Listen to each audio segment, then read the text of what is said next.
আরও একটা প্রশ্ন আমাদের সামনে চলে আসছে, কখন রোজা ভাঙ্গা যাবে?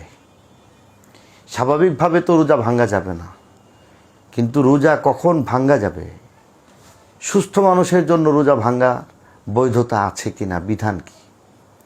সেটা হলো, কেউ যদি সফরের মধ্যে থাকে, সফর বলতে সাধারণ সফর না, অন্তত পক্ষে 48 মাইল, 48 মাইল যদি কেহ সফর করার ইচ্ছা করে বাড়ি থেকে বের হয়ে যায়, তার এলাকা ত্যাগ করে, তো সেই ক্ষেত্রে কেউ চাইলে এই রোজাটাকে ভাঙতে পারবে এবং এরপরে যখন বাড়িতে ফিরে আসবে তখন সে একটা রোজা কাজা করে ফেললে তার দ্বারা এই একটা রোজার হক আদায় হয়ে যাবে।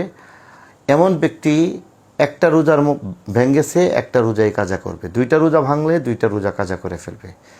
তার মানে হচ্ছে সফররত অবস্থায়, চাই ধর্মীয় কোনো সফর হোক অথবা কোনো ব্যবসায়িক সফর হোক অথবা তার ব্যক্তিগত কোনো সফর হোক, যেখানে 48 মাইল বেশি সফর করবে, 48 মাইল অথবা 48 মাইলের বেশি যারা সফর করবে, সেখানের মধ্যে চাইলে রোজাকে ভাঙতে পারবে। তবে রমজান মাসের প্রত্যেকটা আমল যেহেতু 70 গুণ সওয়াব বেশি হয়ে থাকে এবং একটা নফল, একটা ফরজের মতো আল্লাহর দরবারে কবুল হয়ে থাকে, সেই হিসাবে সফররত অবস্থায় রোজা ভাঙ্গা উচিত হবে না।